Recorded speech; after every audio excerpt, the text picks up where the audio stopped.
ምን ነው አባ? ለምን ፈልገኝ ነው? ማናት? ማ? ቤትህን እንድጠላ ያደረገች? አባ እንደዛ እኮ አይደለም። እሺ ግን ማናት? ይኸውልህ የሰማው ነገር ሁሉ የሮማን ግምት እንጂ እውነት አይደለም።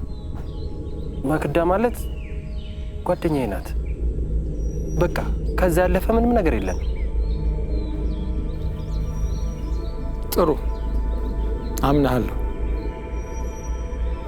ግን ምንም ትሁን ማንም ይሁን በዚህ ልክ ለትዳርህ እንቅፋት ከሆነች ከህይወትህ አስወጣት።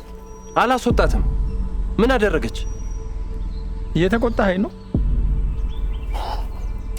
ይቅርታ አባ፣ ግን ቢያንስ አንተ እንኳን ተረዳኝ። ምንም ነገር ስለማልናገር ሰላማዊ ህይወት እንደምኖር ነው የምታስብ? የምወደውን ሙያዬን ስተውና ሁሉ ነገሬን ስቀይር ደስተኛ ነው የምመስል? ግን አይደለም። ራሴን ሆኜ መኖር ካቆምኩ ረጅም ጊዜ ነው። ስንት ነገር ችዬ እንደሆነ እኔ ነኝ የማውቀው። ይሄን ሁሉ ነገር ደግሞ ያደረኩት ለአንተና ለእናቴ ደስታ ስል ብቻ ነው። እውነቱን ንገረኝ ካልከኝ ከሮማን ጋር ከበቃኝ ቆይቻለሁ። ግን የእናቴን አደራ ልጠብቅ ብዬ ለልጄ ብዬ ነው እስካሁን ድረስ የታገስኩት። ይሄን ሁሉ ነገር ሳታውቅ ዛሬ እሷን ነገር ሰምተህ ልትፈርድብኝ እንዳትሞክር።